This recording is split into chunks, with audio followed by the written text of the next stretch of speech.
نداء الحق صوت قد شجاني وبلغني الحقيقة والأماني وكان لي السبيل إلى المعالي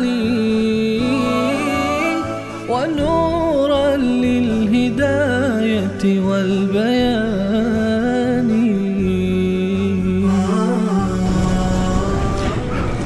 أعوذ بالله من الشيطان الرجيم. بسم الله الرحمن الرحيم.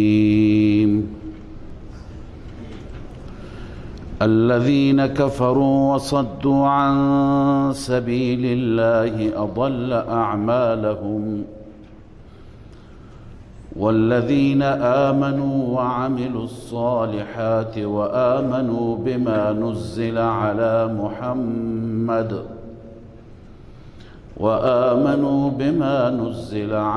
محمد وهو الحق من ربهم كفر عنهم سيئاتهم وأصلح بالهم ذلك بأن الذين كفروا اتبعوا الباطل وأن الذين آمنوا اتبعوا الحق من ربهم كذلك يضرب الله للناس أمثالهم. صدق الله العظيم. اللهم صل على سيدنا وشفينا محمد ومولانا محمد وعلى آله وصحبه أجمعين. سبحانك لا علم لنا ولا فهم لنا إلا ما فهمتنا. سوره مبارکه محمد هست صلی الله علیه وسلم. سوره احقاف که آخرین سلسله از حوامیم بود، سوره های حوامیم سبعه بعون الله سبحانه و تعالی تمام شد و سوره محمد به بعد تا سوره محمد، سوره فتح و سوره حجرات، اینها سوره های مدنی هستند. سوره های حوامیم سوره های مکی بودند و اینها سوره های مدنی هستند. در سوره های مکی مبحث توحید بود، مبحث یکتاپرستی بود. این بحث بود که شما در مشکلات خودتون، در نیازهای خودتون فقط خدای یگانه را فریاد بزنید، فقط از او استمداد بطلبید، از او کمک بگیرید. و در سوره محمد میخوانیم که بعد از اینکه توحید اثبات شد، بعد از اینکه ثابت شد که معبودانی که مشرکین اونها را فریاد میزدند، اون معبودان مالک هیچی نیستند، هیچ قدرتی ندارند، نه نفع و فایده به دست اونهاست، نه ضرر و زیان به دست اونهاست. لذا الان در سوره محمد اینه میخوانیم که شما مرد باشید و به خاطر اعلاء کلمت الله، به خاطر توحید، به خاطر پرچم توحید در راه خدا جهاد کنید. در سوره محمد موضوع جهاد است. در مدینه طیبه جهاد مشروع شده بود و اسم دیگر این سوره قتال هم است. قتال به معنی جنگ با کفار، جهاد با کفار. این سوره مبارکه دو بخش است. بخش اول از اول سوره شروع میشه الذين كفروا وصدوا عن سبيل الله تا دو رکوع والله يعلم متقلبكم ومثواكم. تا اونجا بخش اول سوره هست که در این بخش خدای تعالی تقابل میفرماید، یعنی مقابل هم قرار میدهد عقاید کفار را و عقاید مؤمنین را، اعمال کفار را و اعمال مؤمنین را، نتیجه کفار را و نتیجه مؤمنین را.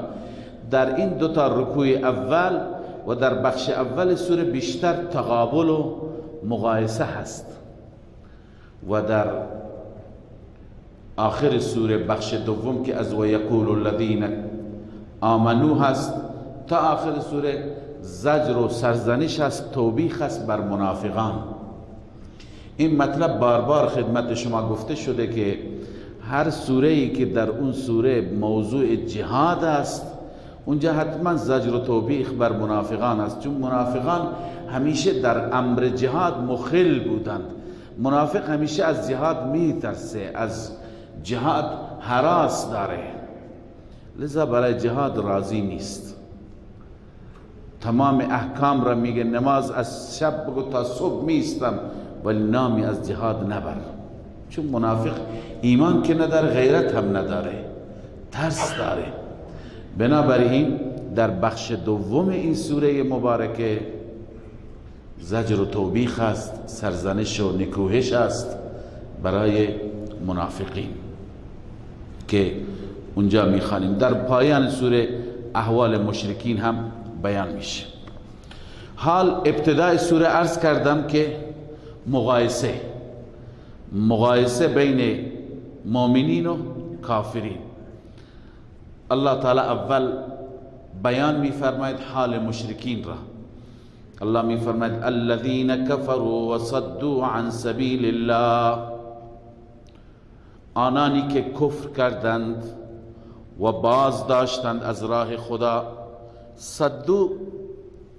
صد به معنی باز داشتن است، اما طلاب عزیز میدونن که این فعل هم به معنی لازم میشه هم به معنی متعدی. بازداشتن دو نوع است، یکی که خود را بازداشتن، خودشون به راه خدا نرفتن، و یکی که دیگران را بازداشتن. خود را بازداشتن میشه ضلال، دیگران را بازداشتن میشه اضلال، دیگران را گمراه کردن. پس هر دو معنا میتونه باشه، خودشون به راه خدا نرفتن یا اینکه مانع دیگران میشدن، تو گوش دیگران میخواندن، برای دیگران تبلیغ میکردند که نروید. وصدوا عن سبیل الله، کسانی که کفر کردند و از راه خدا باز آمدند یا باز داشتند. اضل اعمالهم، این نتیجه هست. اضل اعمالهم، گمراه کرد اینجا به معنی نابود کردن است و ضایع کردن است. اعمال اونها را خدای عزوجل ضایع میگرداند، اعمال اونها پوچ میشه. ما خدمت شما قبلا هم این مطلب را عرض کردیم که کفار و مشرکین در دنیا هر چی عمل خیر داشته باشند، هر چقدر نیکی بکنند، خدمت بکنند، برای بشر خدمت بکنند، برای حقوق بشر کار بکنند، چون که ایمان ندارند، چون که نسبت به خداوند عزوجل کفر دارند، اعمال اونها هیچ ارزشی ندارد. خداوند اعمال اونها را برباد میکند، تباه میکند. البته امکان داره در دنیا نتیجه عمل کرد خودشون را ببینند. در دنیا مثلا شیطان هم کافر بود، ابا واستکبر و کان من الکافرین، اما دعا کرد گفت خدایا من زنده نگه دار. دعایش کامل قبول نشد ولی تا یک حدی قبول شد. خدا گفت باشه انک من المنظرین الى یوم وقت معلوم، تو را من مهلت میدم تا یک وقت مشخص. مشرکین هم دعا کردند، استغفار کردند، خدا عذابشون نداد. و ما کان الله معذبهم و هم یستغفرون، اونا که استغفار میکنند خدا عذابشون نمیده. پس امکان داره گاهی کافر مشرک طبق همون عقیده شرکی خودش دعایی بخواند، مناجاتی بخواند، این دعا در دنیا برایش مفید واقع بشه ولی برای آخرت نه. اینجا هم خدا میفرماید که کفار اعمالشان برباده، اضل اعمالهم، خدا اعمالشون را برباد کرده. به این معنی هست که هیچ ثوابی، هیچ نیکی برایشون نوشته نمیشه. خداوند عزوجل در سوره کهف میفرماید فلا نقیم لهم یوم القیامت وزنا، در روز قیامت اصلا ترازوی برای اونها گذاشته نمیشه، وزن اعمالی نیست، چون عملشون اعتبار نداره. کسی که کفر داره عملش چه اعتباری داره؟ هرچند که اختراع بکنه، برق بسازه، هواپیما درست بکنه، برای بشر خدمت بکنه، به خدا که ایمان نداره عملش فایده ای نداره. اما در مقابل مؤمنین این نتیجه کفر و عمل کفار بود. اما مؤمنین عرض کردم اینجا تقابل است، مقایسه است. الله می فرماید والذین آمنوا وعملوا الصالحات، آنهایی که ایمان آوردند و عمل صالح انجام دادند. خب مشرکین یهودی ها هم می گفتند ما ایمان داریم و عمل صالح انجام میدیم، اما نه، ایمان به محمد صلی الله علیه و سلم و آمنوا بما نزل علی محمد، و کسانی که ایمان آوردند به آن کتابی که نازل شده بر محمد صلی الله علیه و سلم، ایمان به قرآن. و هو الحق من ربهم، در حالی که این حق است از جانب رب، از جانب پروردگارشان هست. پس کسانی که به قرآن ایمان آوردند، به توحید ایمان آوردند، عمل صالح انجام دادند، درباره اینها الله می فرماید دو تا نتیجه. اول کفر عنهم سیئاتهم، الله عزوجل به برکت همین ایمان و عمل صالح اعمال سیئه و اعمال بد اونها را کفاره میگرداند. کفاره میگرداند یعنی خداوند محو میکنه، نابود میکنه عمل بدشون را. کسانی که کار نیک میکنن، این نیکی ها بدی ها را چی میکنه؟ از بین میبره. ان الحسنات یذهبن السیئات، حسنات سیئات را از بین میبرند. اگر یه وقتی گناهی کردی، اشتباهی کردی، با همین وضوح هم گناهت میریزه، با قدمی که به طرف مسجد میری هم خداوند عزوجل پاکت میکنه، با روزه‌ای که میگیری الله شستشویت میکنه، با حج که میری هیچ دیگه بر بدنت گناه نمیمونه. که طفل ولدته امه میشی، مانند یک طفلی که تازه مادر او را به دنیا آورده چنان پاک و صاف میشی. لذا الله عزوجل به برکت ایمان، به برکت عمل صالح سیئات را، گناهان را هم چی میکند؟ کفاره میفرماید. کفر عنهم سیئاتهم، الله از آنها سیئات را کفاره میگرداند. و اصلح بالهم، الله حالشان را اصلاح میفرماید، حالشان را درست میفرماید، یعنی حالشون در آخرت خوب میشه. چرا؟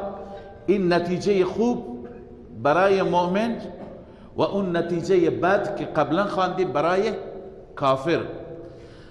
الله می فرماید ذلك بأن الذين كفروا اتبعوا الباطل، این به سبب این هست، به این علت هست که کسانی که کفر کردند آنها تبعیت میکنند از باطل، اونا تابع باطلند، پیرو باطلند. اما مؤمنین و ان الذين آمنوا اتبعوا الحق من ربهم، اما کسانی که ایمان دارند آنها پیرو حق هستند از جانب ربشان.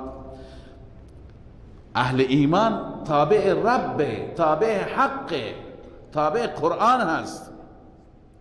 این سبب موفقیتش میشه. كذلك يضرب الله للناس امثالهم، این چنین بیان میکند خداوند برای مردم و برای فایده مردم امثالهم، امثال اونها را، مثالهای اونها را، اوصاف اونها را که مردم بدونند راه خوب را انتخاب کنند. علی ای حال تقابلی بود، مقایسه بود بین عمل مؤمن و عمل کافر. حال الله عزوجل موضوع سوره را که موضوع سوره جهاد است به مؤمن میگه ای مؤمن، ای مسلمان، وظیفه تو هست که با دشمنان خدا بجنگی، گردنشون را بزنی. موضوع سوره را بعد از این مقدمه بیان میفرماید. الله میفرماید فاذا لقیتم الذین کفروا، زمانی که شما ملاقات کردید، برخورد کردید، مواجه شدید با کسانی که کفر کردند، فضرب الرقاب، پس گردن زدن، ای فضربوا ضرب الرقاب، بزنید گردنهایشون را. دشمنان دین وقتی که در مقابل شما می آیند و به مبارزه شما می آیند، گردنهایشون را بزنید. حتی اذا اثخنتموهم، حتی که وقتی که خونشون را ریختید و اونها را شکست دادید، فشد الوثاق. فشد الوثاق یعنی محکم اونها را ببندید، اسیرشون بکنید، بلکه اونها را دست و پایشون را محکم ببندید، اسیر شما باشد. حال شما اختیار دارید، فاما منن بعد و اما فداء، بعد از اون یا بر اونها منت بگذارید یا فدیه. یعنی اسیر را انسان میتونه منت بگذاره که من این یکی طلب من، تو را آزاد کردم، برو، ولی بدان که بدهکار من هستی. این میشه منت. در آینده چنین مسئله‌ای که پیش بیاد، خب اون خودش را وامدار میداند. یا اینکه و اما فدان، یا فدیه ازش بگیر، یه چیزی ازش بگیر و آزادش کن. هزینه های جهاد را بگیر، هزینه های مجاهدین را بگیر. این را هم الله عزوجل اجازه داده. تا که این برخورد باید با دشمنان باشد؟ حتی تضع الحرب اوزارها، حتی که جنگ بگذارد بارش را. بار جنگ یعنی منظور اسلحه جنگی به زمین گذاشته بشه. تا چه زمانی اسلحه جنگی به زمین گذاشته میشه؟ با اسلام یا استسلام، یا دشمن مسلمان بشه یا تسلیم بشه. اما خدمت شما عرض کردم حتما مسلمان بشه این لازم نیست، اسلام جبر ما نمیخوایم. تسلیم بشه هم کافیه. تسلیم بشه یعنی بر علیه مسلمانان فتنه انگیزی نکنه، فساد نکنه، قانون دین را بپذیره، قانون اسلام را بپذیره، به عنوان یک شهروند عادی زندگی بکنه. بله، ذالک ولو یشاء الله، ذالک ای افعلوا ذالک، ای مسلمان این کار را شما بکنید، این وظیفه شماست. باید مسلمان در امر جهاد کوتاهی نکند، این وظیفه را انجام بده. خداوند میفرماید اگر من خدا میخواستم خودم انتقام میگرفتم، خودم دشمنان خودم را نیست و نابود میکردم، اما خدا میخواد شما را امتحان بکنی. ما گاهی همینطور با خودمون فکر میکنیم، فکر نیست، وسواسه. مایی که بزدل هستیم میگیم خب خدا چرا این حکم را، جهاد را چی کرده، لازم کرده. این فلسفه جهاد. خداوند مگه قادر نیست خودش دشمنان خودش را بزند؟ این همون خواسته بنی اسرائیلی است. به موسی گفتن اذهب انت و ربک فقاتلا، شما و پروردگارت برو بجنگید، انا هاهنا قاعدون، ما اینجا نشستیم. اونا دلشون میخواست که همه کار را خداوند فراهم بکنه، دشمنان را نیست و نابود بکنه، اونها را بگه بفرمایید الان شهر تحویل شما، بیاید بشینید حکومت کنید. ماها هم گاهی همین انتظار را داریم. گاهی وقتی که میبینیم دشمنان دین، دشمنان اسلام، دشمنان قرآن فعالیت میکنن بر علیه دین، ما که خیلی ناراحت میشیم. ما میگیم خدا خودش بزنه اینها را. اگر خدا خودش بزنه پس من و تو را چرا پیدا کرده؟ من و شما را چرا خدا خلق کرده؟ خدا میخواد که من و تو بزنیم، خدا من و تو را کمک میکنه. لذا اینجا هم الله میفرماید ولکن لیبلو بعضکم ببعض. الله اگر میخواست خودش انتقام میگرفت، خودش میزد، ولی خدا خودش نمیزنه.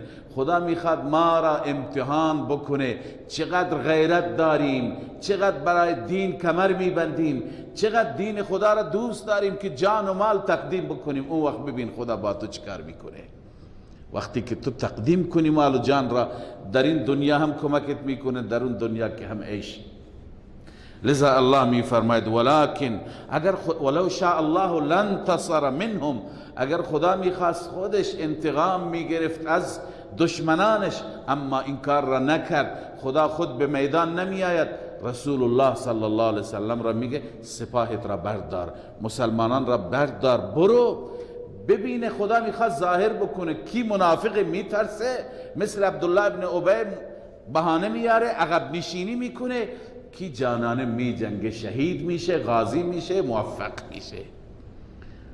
بعد ببین تو قرآن چقدر خدا از صحابه تعریف میکنه، چقدر منافقین را الله مذمت میکنه. ما هم پیروان همون نبی هستیم، ما هم دنبال روی همون صحابه هستیم. لذا امروز اگر ما این شهامت را نداریم که بجنگیم، اگر این شهامت را نداریم که در مقابل دشمنان قرآن، دشمنان دین ایستادگی بکنیم، اگر این شهامت را نداریم، بر علیه اونهایی که شهامت دارند حرف نزنیم، حداقل اونها را رد نکنیم، براشون دعا بکنیم، اگر میتونیم کمک بکنیم، اگر میتونیم خود به میدان بریم. لذا الله می فرماید ولو یشاء الله لانتصر منهم، اگر الله میخواست از اونها خودش از دشمنان، از کفار انتقام میگرفت. ولکن لیبلو بعضکم ببعض، اما الله میخواد بیازماید، آزمایش بکند بعضی از شما را به وسیله بعضی، ببیند که مؤمن واقعی کیه. والذین قتلوا فی سبیل الله فلن یضل اعمالهم. این ترغیب بسوی جهاد است و حکمت جهاد. الله می فرماید کسانی که کشته می شوند در راه الله، کسی که خون تقدیم می کند، جان تقدیم می کند، مال تقدیم می کند، الله می فرماید فلن یضل اعمالهم، هرگز اعمالشان ضایع نمیشه. این از خودگذشتگی که داشته، این که تمام مال را در راه خدا تقدیم کرده، این که جان داده به خاطر دین خدا، خدا این ضایع میکنه؟ سبحان الله. خدا به این چنان درجاتی میده که بقیه حسرت بخورن، بقیه غبطه بخورن که اون به کجا رسید و من کجا موندم. لذا الله عزوجل در روز قیامت چیکار میکنه؟ سیهدیهم، ان قریب خدا اونها را راهنمایی میکنه. چطور راهنمایی میکنه؟ چطور هدایت میکنه؟ این که کشته شده، شهید شده، نیاز به هدایت داره. منظور از این هدایت راهنمایی کردن به سوی بهشت است. سیهدیهم، آنها را خداوند به سوی بهشت راهنمایی میکنه، مستقیم میروند به جنت الفردوس. یا بعضی گفتن سیهدیهم به این معنی هست که خداوند عزوجل در جواب فرشته ها و در جواب بازجوها که منکر و نکیر هستند، خدای عزوجل اینها را خوب راهنمایی میکنه، اونجا خوب جواب میدهند. و یصلح بالهم، خداوند بالهم به معنی حالهم، خدا حال اونها را اصلاح میکنه، حال اونها را اصلاح میکنه. یعنی چه؟ یعنی در تمام مواقع آخرت، در قبر، در حشر، در نشر، در پل صراط، در همه جا اینهایی که برای خدا جان دادند، برای خدا قربانی دادند، الله عزوجل احوال اینها را اصلاح میکنه. من شما شاید لرزه براندام بشیم، وحشت داشته باشیم، اما اونها دلشون قرصه. و یدخلهم الجنه عرفها لهم، الله عزوجل اونها را وارد بهشت میکنه، داخل بهشت میکنه. عرفها لهم ای عینها لهم، بهشت را خداوند برای اونها معین کرده، مشخص کرده. لذا اینهایی که در راه خدا جان میدند، اینهایی که در راه خدا خون میدند، اونهایی که در راه خدا مال میدند، اونهایی که در راه خدا قربانی میدند، ببین خدا چقدر تعریفشون میکنه. بس الله عزوجل اون مسلمانی را دوست داره که واقعا همه چیزش را برای خدا، برای دین خدا فدا بکنه. خداوند چنین ایمانی به ما بده که ما واقعا از هیچ چیزی دریغ نکنیم. بعد از این الله عزوجل صفات دیگری از مؤمنین را بیان می‌فرماید و تشویق دیگری برای جهاد و برای فعالیت در راه الله است. الله می‌فرماید یا ایها الذین آمنوا ان تنصروا الله ینصرکم و یثبت اقدامکم. این صفات مؤمنین است. عرض کردم در بخش اول این سوره همش تقابل، همش مقایسه بین صفات مؤمنین و صفات کافرین. الله می فرماید ای مؤمنین، ای کسانی که شما به وحدانیت الله ایمان دارید، ان تنصروا الله، اگر شما یاری کنید الله را، منظور دین خداست.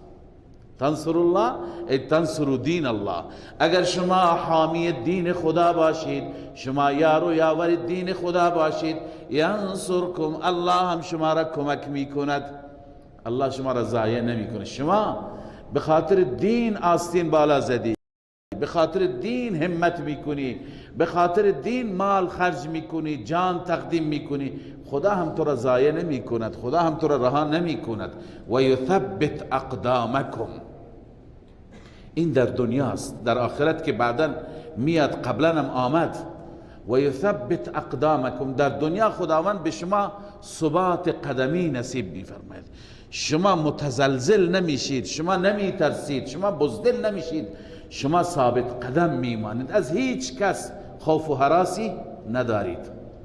اما در مقابل کفار مشرکین والذین کفروا فتعسا لهم، کسانی که راه کفر را انتخاب کردند هلاکت برای اونها.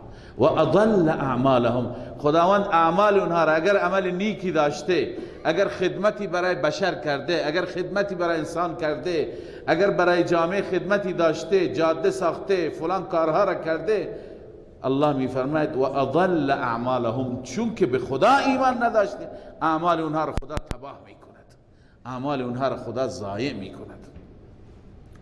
ذلك بانهم، چرا؟ این بیچاره این همه زحمت کشیده، در راه حقوق بشر کار کرده، به عرض کنم که در مؤسسات خیریه به مستمندان رسیدگی کرده. الله میفرماید به خاطر اینکه به قرآن من، به کتاب من ایمان نداشته. ذلك بانهم کرهوا ما نزل الله، این به سبب این است که اینها ما نزل الله را، یعنی قرآن را، آنچه که خدا نازل کرده او را نمیپسندند، قرآن را دوست ندارند. کسی دشمن قرآن باشه، هر چی کار بکنه، هر چی خدمت بکنه، فاحبط اعمالهم، اعمال اونها را الله حبط فرموده، تباه فرموده، از بین برده خدای عزوجل اعمالشان را. حال الله عزوجل نمونه ها نشون میده. ببینید در گذشته هم انسان ها بودند چون به خدا ایمان نداشتند، چون به توحید ایمان نداشتند، چون به کتاب های آسمانی ایمان نداشتند، نتیجه شون چه شد؟ افلم یسیروا فی الارض فینظروا، الله می فرماید آیا سیر نمی کنند بندگان من، آیا نمی گردند زمین در زمین مسافرت نمی کنند؟ فینظروا کیف کان عاقبت الذین من قبلهم، ببینند، تماشا بکنند چگونه بود انجام و عاقبت کسانی که قبل از اینها بودند. نتیجهشون چه بود؟ اونهایی که خدا را قبول نداشتند، چند هزار سال پیش بودند، چند صد سال پیش بودند، کجا رفتند؟ دمر الله علیهم، خداوند بر آنها همه چیز را خراب کرد، همه چیزشون را خدا نابود کرد. نشانه های قوم عاد، قوم ثمود و اقوام دیگر. لذا الله می فرماید وللکافرین امثالها، برای این کفار موجود هم انجام بد شبیه همون انجام خواهد بود. اینها هم آخر به گرفت و مؤاخذه الهی گرفتار میشوند، سرنوشتشون همون خواهد شد. چرا؟ ذلك بأن الله مولا الذين آمنوا، این به دلیل این است که خداوند، شما یقین کنید که خداوند مولای مؤمنین هست، به معنای حامی مؤمنین هست. و ان الکافرین لا مولا لهم، اما کفار مولای ندارند، کفار حامی ندارند. لذا خداوند بندگان مؤمن خودش را، بندگان دیندار و متقی خودش را حمایت می کند، هم در این دنیا ثبات قدمی، هم در اون دنیا بهشت. اما کفار مولای ندارند، چون خدا را قبول ندارند. از این آیات و از جملات زیبای همین آیات رسول الله صلی الله علیه وسلم در جنگ احد استفاده کردند. زمانی که مسلمانان به دلیل بعضی اشتباهات خودشون لغزیدند و در وهله اول شکست خوردند، تعداد زیادی از بهترین مسلمان ها شهید شد. سیدنا حمزه رضی الله تعالی عنه شهید شد و مسلمانان در دامنه احد گریختند، رفتند. بعضی ها خدمت رسول الله صلی الله علیه وسلم رفتند و آن حضرت صلی الله علیه وسلم روی کوه احد بودند، بر بالای کوه بودند، پایین کوه کفار بودند. اون زمان خالد ابن ولید بود، ابو سفیان بود رضی الله عنهما، هنوز ایمان نیاورده بودند و کفار اینجا پایین بودند. متوجه شدند که مسلمانان سر کوه هستند. اینجا ابو سفیان میخواست نشون بده پیروزی خودش را و شعار میداد، میگفت که اعلو هبل، اعلو هبل. هبل بتشون بود. هبل امروز سربلندی، عزت مال تو هست، تو موفق شدی، تو پیروز شدی. رسول اکرم صلی الله علیه و سلم به صحابه دستور داد جوابشون بدید: الله اعلا و اجل، الله اعلا و اجل. شما میگید اعلا هبل، در حالی که خداوند بزرگتر و اعلاتر و الله عزوجل جلیلتر است، بزرگتر است. وقتی که این جواب را به ابو سفیان دادن، ابو سفیان در جواب گفت: لنا عزا ولا عزا لکم، ما عزایی داریم. عزا بتشون بود، خدایشون بود، شما عزایی ندارید، امروز شکست خوردید. آن حضرت صلی الله علیه وسلم فرمود جوابشون بدید: لنا مولا ولا مولا لکم، ما مولایی داریم، ما حامی داریم، شما ندارید. ما خدایی داریم که از ما حمایت میکند. بعد از این مسلمان ها تقویت شدن با این شعارها، با این آیات الهی حمله کردن. بعد کفار فرار کردند و دیگه میدان را گذاشتن. لذا اینجا الله عزوجل خودش اعلام فرموده: ذلك بأن الله مولا الذين آمنوا. بدین سبب است، به این علت است که خدای عزوجل مولا یعنی حامی مؤمنین هست. و ان الکافرین لا مولا لهم، اما کافرین هیچ مولای برایشون نیست، مولای ندارند، حامی ندارند. خب بعد از این صفات که صفات هم کافرین ذکر شد، هم صفات مؤمنین و مجاهدین، حال خدای عزوجل نتیجه صفات را بیان می فرماید، بهشت را. و باز مقایسه هست از نظر حالت اخروی. ببینید در آخرت مؤمنین چه جایگاهی دارند، کفار چه جایگاهی دارند، آیا اینها با هم برابرند؟ الله می فرماید: ان الله يدخل الذين آمنوا وعملوا الصالحات. بدون شک الله داخل می گرداند مؤمنین را، کسانی که ایمان آوردند و عمل صالح انجام دادند. کجا؟ جنات تجری من تحتها الانهار. الله آنها را وارد می کند به بهشتی، به جناتی که جاری است از زیر اشجار اون جنات و از زیر کاخها و قصورش نارها. اما مشرکین اونا هم مغمشون بهشت نیست، اونا اعتقادی به آخرت ندارن، اونا هم مغمشون خوردنوش تو همین دنیاست. ببینید امروز متاسفانه مسلمان همین صفت را داره. خدای تعالی این صفت را بیان میکنه، میگه که کفار چنان تو این دنیا دنبال مادیات هستند، دنبال سفره رنگین هستند، دنبال شکم و خوردنوش هستند که اصلا گویا کاری دیگه برایشون نیست. ولی مسلمان متاسفانه همین طور شده. مسلمان همش بدو، همش کار، همش زحمت، همش دنبال مادیت. گاهی مسلمانی را میبینی فکر میکنی که اصلا این دیگه غمی نداره که یه آخرتی هست، قیامتی هست، پاسخگویی هست، نه فرصت برای نماز داره، نه فرصت برای حج و روزه داره، برای بقیه احکام داره. و اگر نمازی میخونه چنان نمازی میخونه که گویا لشکری تعقیبش میکنه، چنان با سرعت، چنان با عجله. اما در مسائل مادی، در مسائل تجاری، در مسائل کاری چنان با اطمینان، چنان با مهارت مشغول از شب روز درآمد، شب روز جمع کردن. لذا این صفت که در قرآن بیان شده مال کافر است. الله می فرماید والذین کفروا یتمتعون، کسانی که کفر کردند اونها در دنیا فقط به دنبال بهره‌گیری هستند، به دنبال تمتع، استفاده کردن از مادیات، لباس خوب، غذای خوب، بلا تشبیه همسر زیبا و خوب، ساختمان خوب، سواری خوب. لذا الله می فرماید و یأکلون کما تأکل الانعام، میخورند همان گونه که چارپایان میخورند. چارپایان میخورند، هیچ فکری دیگه ندارند. چارپا میگه فقط شکمم سیر بشه. کفار همچنین، فقط دنبال سفره خوب و غذای خوب، بعد از اون پاسخگویی اصلا. اما مسلمان نه، مسلمان به فکر عبادت است، به فکر رضای مولا است.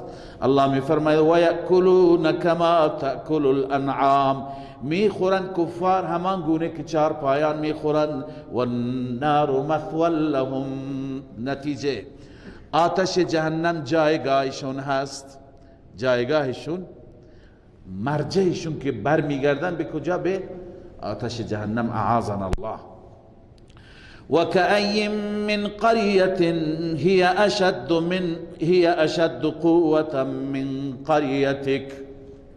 اینجا خدای عزوجل تخویف دنیوی بیان می فرماید، بیم میده از عذاب دنیا. اینهایی که اینقدر دنبال مادیات هستند، دنبال فقط شکم هستند، به خدا ایمان ندارند، کفار منظوره.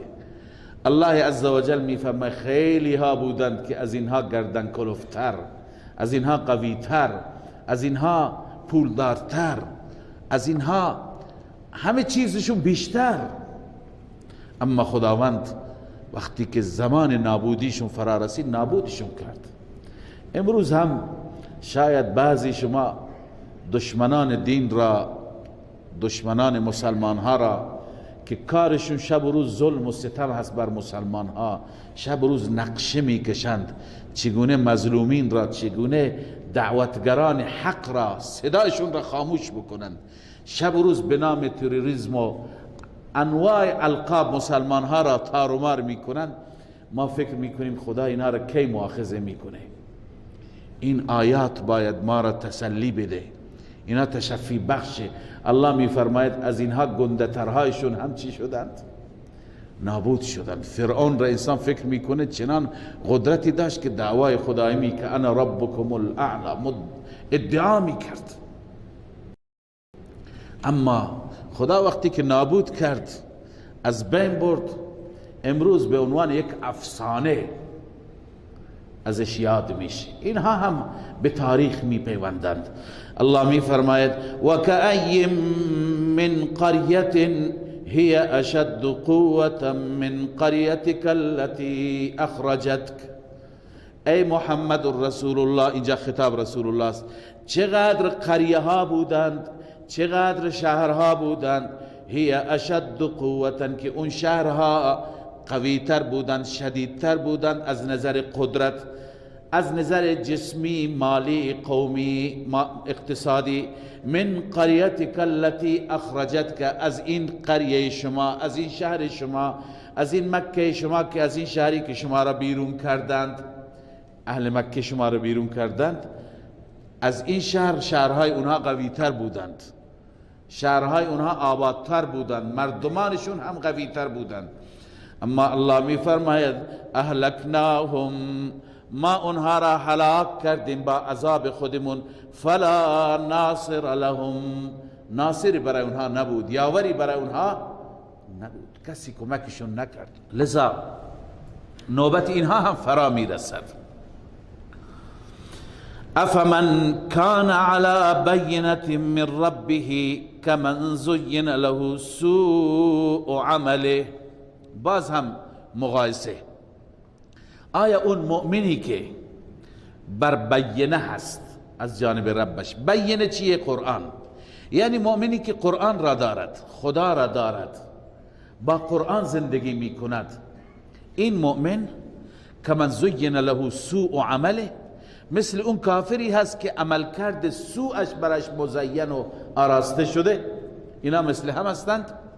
اون کافری که واتبعوا اهواءهم، اون کفاری که دنبال خواهشات خودشون هستند، پیرو هوای نفس هستند، لذا این مؤمن با اون کافر برابره؟ هرگز نه.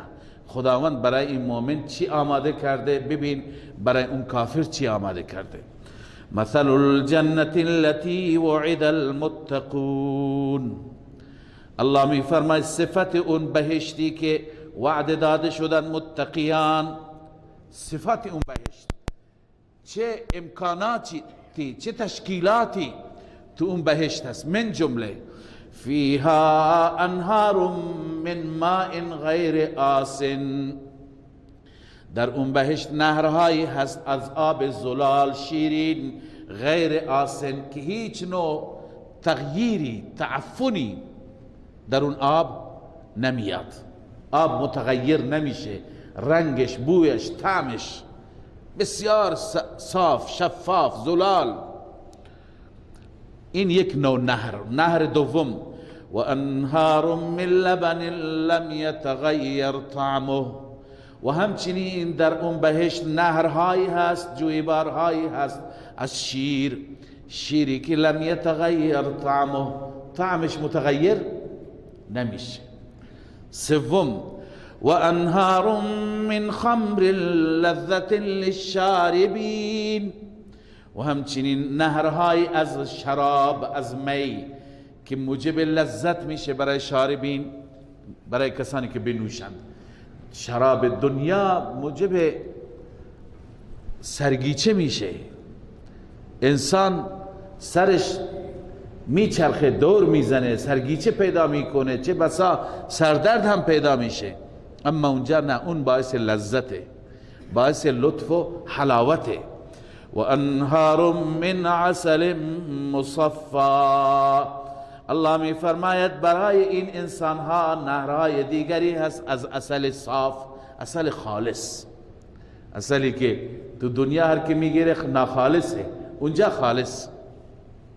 ولهم فیها من کل الثمرات، علاوه از این برای بهشتیان از هر نوع میوه ها. اما بالاتر از این بهشت روحانی است. اینها همه بهشت جسمانی بودند، این منافع به جسم ما برمیگرده، اما بهشت معنوی و بهشت روحانی بالاتر. اون چیه؟ و مغفرت من ربهم، مغفرتی از جانب ربشون هم برایشون هست. انسان اشتباهاتی که در زندگی داشته، گناهانی که در زندگی داشته، نه اینکه اونجا فقط بخشیده میشه، حتی به خاطر اینکه انسان خجل نشه، حتی یک بار یادآوری هم نمیشه فلان وقت فلان گناه را کرد. یک بار حتی به انسان گوش زد نمیشه، یادآوری نمیشه، فقط به صورت خلاصه الله اعلام مغفرت میکنه، هر چی بوده تمام شده، پرونده بسته شد، بخشیده شدی. این برای انسان ارزشمنده، این واقعا شرف بزرگی هست. لذا الله می فرماید و مغفرت من ربهم، مغفرتی از جانب ربشان. خب آیا این بهشت با این نعمت ها، این امتیازات که برای یک مؤمن هست، کمن هو خالد فی النار، مثال این انسان مثل اون انسانی خواهد بود که همیشه تو آتش دست و پا میزنه، آه و فغان داره، داد و فریاد داره. و سقوا ماء حمیما، اون انسان بدبخت که آب جوش داده میشه و نوشانده میشه. فقطع امعاءهم، امعای اونها را، روده های اونها را تکه تکه میکنه اون آب جوش. آیا اینها با هم برابرند؟ هرگز برابر نیستند. خداوند این مقایسه را فرموده، هم مقایسه از نظر دنیا قبلا بود، این مقایسه از نظر آخرت است. لذا الان تو کسی که قرآن میخوانی انتخاب کن از این دو تا راه، از این دو مسیر یکی را برای خودت بردار. و منهم من یستمع الیک. بعد از این خداوند در رابطه با منافقین این سخنها را میشنیدن اما باور نمیکردن. خیلی ها هستن که یقینشون، ایمانشون ضعیف. اگر انسان باور بکنه در جا باید انسان تغییر مسیر بده، تجدید نظر بکنه. اما الله عزوجل اینجا سرزنش میفرماید، زجر بیان میفرماید برای منافقین که اینها را گوش میکنند و باور ندارند. و منهم من یستمع الیک. بعضی از اینها هستند استماع میکنند، گوش میکنند سخن شما را. حتی اذا خرجوا من عندك، حتی زمانی که اینها خارج میشوند از محضر شما ای رسول الله. قالوا للذین اوتوا العلم، اینها میگویند به اهل علم صحابه، به بزرگان صحابه، به اونهایی که علم دارند، علم داده شدند. ماذا قال آنفا، چه فرمود الان؟ به تمسخر میگن، میخوام بنشون میدن که ما هم گوش کردیم، ما هم مسلمانیم. میگن پیغمبر چی گفت؟ ماذا قال آنفا. الله میفرماید این انسان ها کسانی هستند که مهر جباریت و مهر محرومیت بر دلشون خورده. اولئک الذین طبع الله علی قلوبهم، الله عزوجل بر دلهایشون مهر زده. چرا؟ و تبعوا اهواءهم، اینها پیروی کردند از خواهشاتشان، اینها دنبال هوای نفس. خیلی خطرناکه الله از هوای نفس نجات بده همه را. هوای نفس انسان را به نفاق میکشه، به کفر میبره، انسان را محروم میکنه. لذا الله میفرماید اینها پیرو هوای نفس هستند. اینها منتظر چی هستند؟ کی میخوان متذکر بشند؟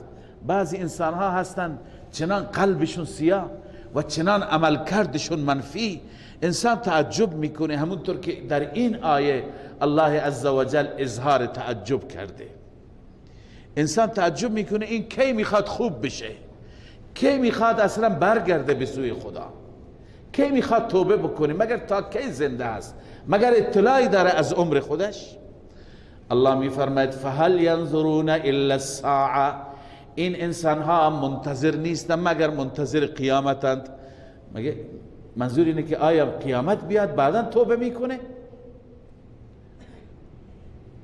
الله میفرماید که فهل ینظرون الا الساعه ان تأتیهم بغته، اینها منتظر نیستن مگر منتظر قیامت هستن که ناگهان بیاد. خب ناگهان بیاد فورا توبه کن، توبه قبول میشه؟ الله میفرماید فقد جاء اشراطها، علائم قیامت آمد. علامت قیامت باید تو را بیدار کنه، باید تو را متنبه کنه. علامت قیامت چیه؟ علائم قیامت زیاد هستند، اما علائم قیامتی که در زمان این آیه ظاهر شده مثل بعثت رسول الله صلی الله علیه و سلم و انشقاق قمر است، دو نصف شدن ماه. چنانچه تفسیر ابن کثیر و تفسیر خازن گفته قال المفسرون من اشراط الساعه، مفسران گفتند از علائم قیامت چیه؟ انشقاق القمر و بعثت رسول الله صلی الله علیه و سلم، یکی دو نصف شدن ماه و یکی بعثت خود رسول الله صلی الله علیه و سلم. اما علما که علائم قیامت را تقسیم کردند، اون علائمی که پیامبر عزیز ما فرمودند، این علائم را به سه دسته تقسیم کردند. علامتهای بعیده، علامتهای متوسطه، علامتهای قریبه. بعضی علائم هستند که با خود قیامت فاصله دارند، مثل همین دو تا علامت که خواندیم: بعثت رسول الله، انشقاق قمر، وفات رسول الله. اینها علائمی هستند که نشون میدن قیامت نزدیک. اقتربت الساعه وانشق القمر، قیامت نزدیکه مردم. دلیلش چیه؟ وانشق القمر، قمر و ماه دو نصف شد. این یکی از علائم بود. اقترب للناس حسابهم، حساب مردم، حساب و کتاب، بازجویی، سوال و جواب نزدیکه، زیاد نمونده. پس اینا همه از علائم هستند. اما علائم متوسطه که رسول الله صلی الله علیه وسلم فرموده، این علائم در زمان ما هستند. در زمان رسول الله صحابه خیر القرون نبودند، ولی امروز در زمان ما هستند. این علائم خیلی زیاد هستند، بیش از شاید 70 تا علامتند که آن حضرت صلی الله علیه وسلم فرمودند. مثلا در رابطه با زنها فرمودند از علائم قیامت اینه که زنها چنان پوششی دارند که پوشششون به ظاهر بدنشون را پوشیدند اما بدنشون عریان است. رب کاسیات عاریات، چه بسا زنهایی هستند که بدنشون پوشیده اما عریانند. علما گفتن منظور یا اینه که لباس داره اما لباس چنان نازکه که بدن پیدا میشه، یا لباسشون چنان تنگه که اعضای بدن نمایان هست. این دستشه، این پایشه، این بلان است، تشبیه سینهشه، یعنی خوب مشخصه. رب کاسیات عاریات رؤوسهن کاسنمة البخت، سرهایشون مثل کوهان شتره. خیلی از این علائم آن حضرت صلی الله علیه وسلم فرمودند که در نزدیک قیامت هست. اینها را علما گفتند علائم متوسطه. فرمودند که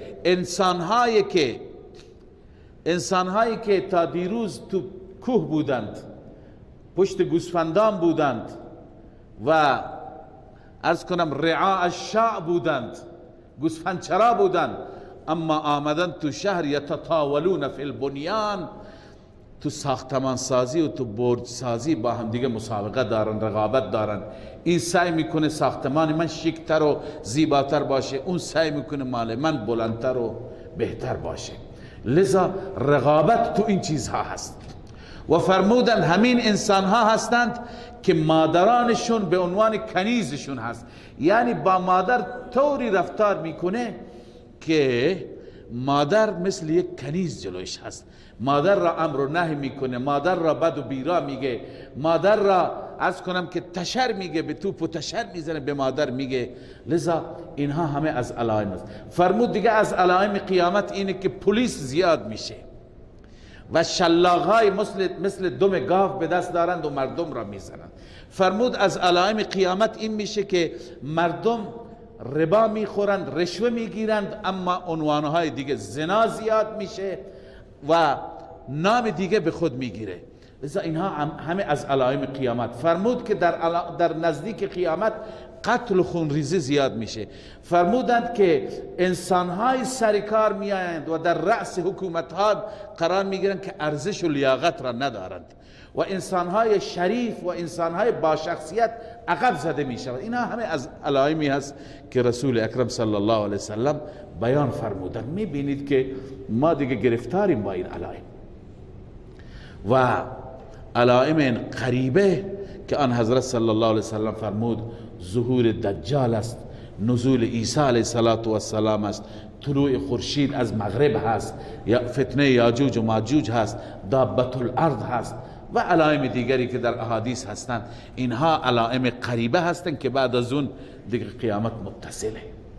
لذا الله اینجا می فرماید که اینها منتظر چی هستند؟ قیامت ناگهان بیاد. فقط جاء اشراطها، قیامت علائمش آمده، هنوزم متذکر نمی شوند. فانا لهم اذا جاءتهم ذکراهم، فانا لهم، خدا می فرماید اینا چه حالتی خواهند داشت وقتی که بیاید پیش اونها ذکراهم، یعنی اون تذکر چه فایده برایشون داره؟ چون که اونجا یاد کردن تذکر قیامت فایده ای نداره، به دلیل اینکه وقتی که قیامت بیاد دیگه توبه قبول نمیشه، اون تذکر همه متذکر میشن قیامت شد، ولی توبه هیچ فایده ای برایشون نداره. پس چه سودی داره اون قیامت آمدن؟ بهتر اینه که هنوز نیامده انسان به فکر توبه و بازگشت به سوی الله. فاعلم انه لا اله الا الله.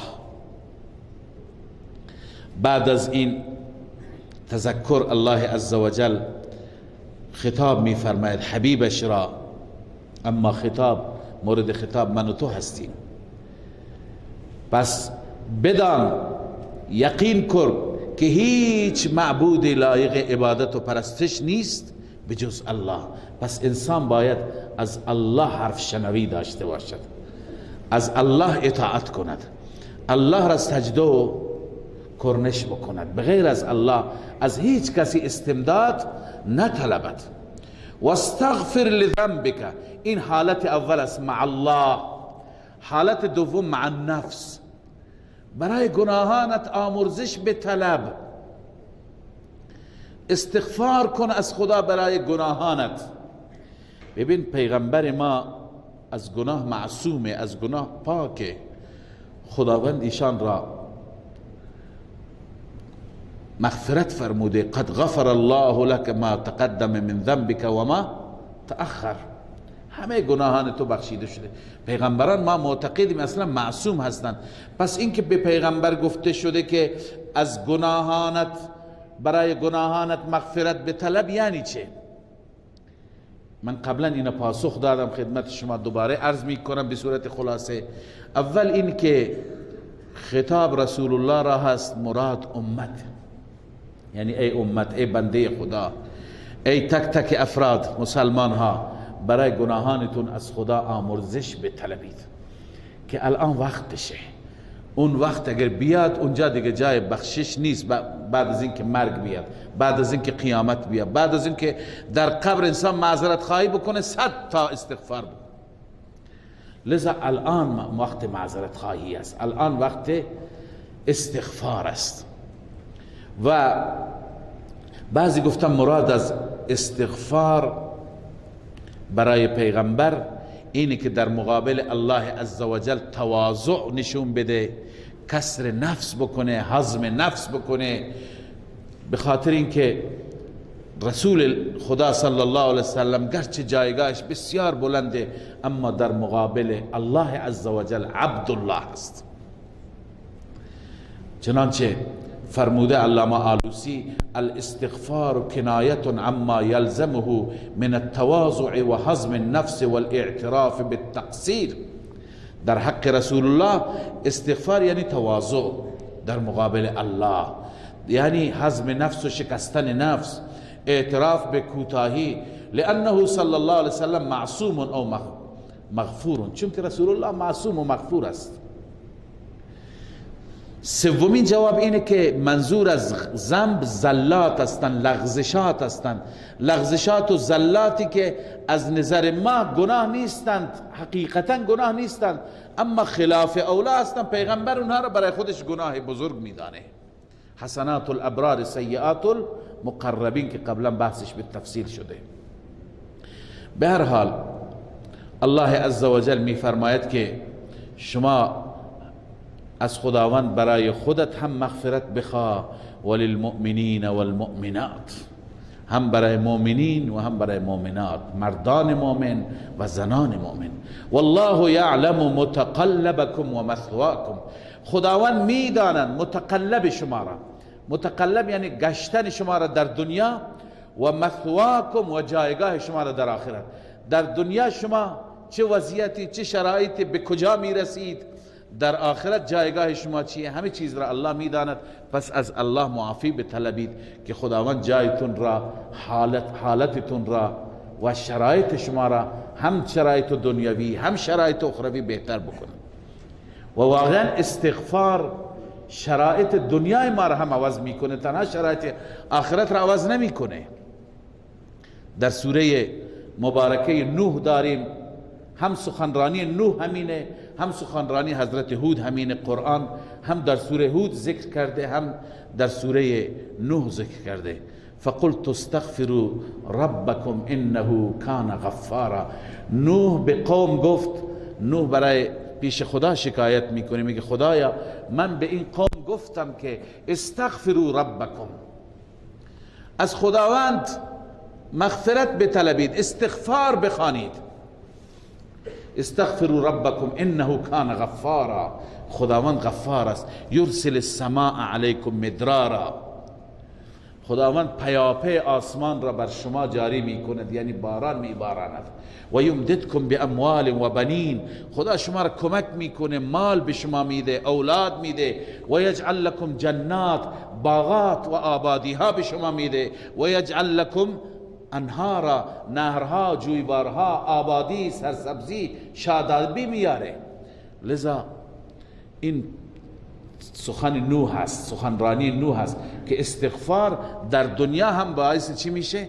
شرایط خوب زندگی میشه. پس استغفار بخوا، از خدا مغفرت بخوا. والله یعلم متقلبکم و مثواکم، شرایط زندگی و گشتن در دنیا را الله میدونه، گشتن در روز، و مثواکم بعضی گفتن در آخرت، بعضی گفتن مثوا یعنی قرار گرفتن در شب. شب کجا پناه میبری؟ همه چیزت به دست الله است، الله میدونه. خب بخش اول سوره تا اینجا بود. بخش دوم سوره، چون سوره درباره جهاد است، از این به بعد ما میخوانیم سرزنش و توبیخ برای منافقین که همیشه در امر جهاد اینها موی دماغند، اینها مانعند، اینها مزاحمت میکردند و روحیه ها را تضعیف میکردند. الله میفرماید و یقول الذین آمنوا لولا نزل سوره، میگویند کسانی که ایمان آوردند چرا سوره نازل نمیشه. منظور از الذین آمنوا، جمهور مفسرین میگن یعنی مسلمانان مخلص منتظر بودند که خداوند دستور جهاد را در یک سوره به ما عنایت بفرماید. اما وقتی که جهاد نازل میشه منافقین میترسند. اما شیخ ما حسین علی رحمه الله میفرماید منظور از و یقول الذین آمنوا هم منافقین هستند، یعنی آمنو باللسان، منظور کسانی که با زبان ایمان آوردند. اینها چه میگویند؟ و یقول الذین آمنوا، میگویند کسانی که ایمان آوردند با زبان، لولا نزل السوره، چرا سوره نازل نمیشه که در اون دستور داده بشیم با دشمنان دین بجنگیم. فاذا انزلت سوره محکمه، الله میفرماید هرگاه سوره محکم نازل میشه، محکم یعنی غیر قابل نسخ، سوره‌ای که منسوخ نمیشه. و ذکر فیها القتال، در اون سوره ذکر جهاد می آید، ذکر جنگ کردن و نبرد با دشمنان دین. رأیت الذین فی قلوبهم مرض، ببین صفات منافقین، خدا کنه ما این صفات را داشته نباشیم، ما اینقدر ترسو بزدل نباشیم. الله می فرماید می بینی کسانی که در دلهایشون مرض هست، مرض نفاق، می بینی اینهایی که مریض القلب هستند. ینظرون الیک نظر المغشی علیهم من الموت، نگاه میکنن به سویت ای محمد صلی الله علیه و سلم مثل نگاه کردنی که المغشی علیه، مغشی علیه اون کسی که بیهوش شده، غش کرده، مثل اون چشماش فقط تو حلقه میگرده، از بس که میترسه. از چی میترسه؟ من الموت، از مرگ میترسه. اینقدر بزدله، فکر میکنه که مرگ حتما تو راه جهاده، در حالی که مرگ هر جا بیاد میاد دیگه، تو تصادف هم میاد، تو خواب هم میاد، تو عرض کنم رخت خواب هم میاد، در حالت مریضی هم میاد، در حالت سلامتی و تندرستی هم میاد. لذا الله میفرماد فاولا لهم، فاولا لهم، علما گفته این اولا لهم دعای بد است، یعنی اهلکهم الله، خدا اینها را نابود کنه. و هو فی الاصل دعاء علیهم بان یرجع امرهم الى الهلاک. اولا لهم در واقع دعایی هست که معنیش اینه که اونها امرشون برگرده به هلاک. یعنی چه؟ والمراد اهلکهم الله، مراد اینه که خدا اینها را هلاک بکنه، اینها را نابود بکنه. طاعت و قول معروف، اینها به جای اینکه ترس داشته باشند طاعتی انجام بدن برای خدا، عبادتی بکنند. و قول معروف، سخن نیک بزنند، سخنی جالب، سخنی که اون امر به معروف نهی از منکر بشه، سخنی که در اون دعوت به سوی الله باشد. این بهتر است برایشون. طاعت و قول معروف مبتداست، خیر لهم و امثل خبرش است، بهتره برای اینها، پسندیده تره. فاذا عزم الامر، الله می فرماید وقتی که امر قطعی شد، یعنی امر جهاد، دستور جهاد، فلو صدق الله لکان خیرا لهم، اگر با خدا صادق باشند بهتره برای اونها. این تشویقی هست برای منافقین که توبه بکنن، بیان با خدا صادق بشن.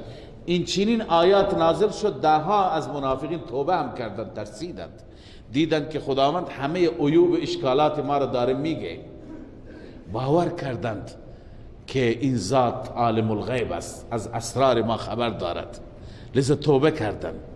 بنابراین الله می فرماید که اگر اینها با خدا صادق باشند، کاذب نباشند، ادعای تو خالی نباشند، مؤمن واقعی باشند، این بهتر است برای شما.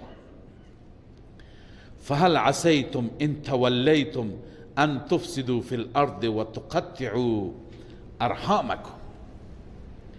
الله تعالی می فرماید که فهل عسیتم به معنی توقع می رود، امید اینطور است یا احتمالش هست که ان تولیتم، اگر شما از جهاد سرپیچی بکنید، تولیتم عن الجهاد، از جهاد سرپیچی بکنید، دیگه طاعت و قول معروفی هم نمی کنید، کار خوبی نمی کنید، کار بد می کنید.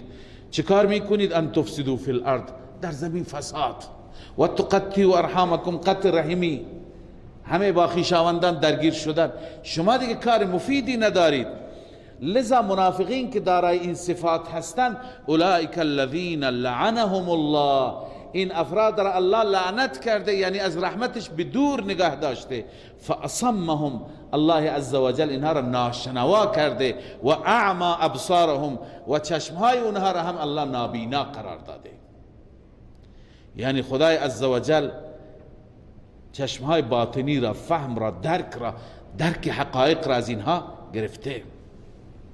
اینها اگر واقعا به قرآن تدبر بکنند، قرآن را با تدبر مطالعه بکنند، هم میفهمند حقایق را. اینجا در واقع خداوند سرزنش میفرماید کسانی را که در قرآن تدبر نمی کنند. پس تدبر در قرآن یکی از عبادت هاست. بنده در روز اولم خدمت شما عرض کردم که یکی از حقوق قرآن تدبر در قرآن است. گاهی که قرآن میخوانید تدبر بکنید، فکر بکنید، بالخصوص در مطالبی که میفهمید.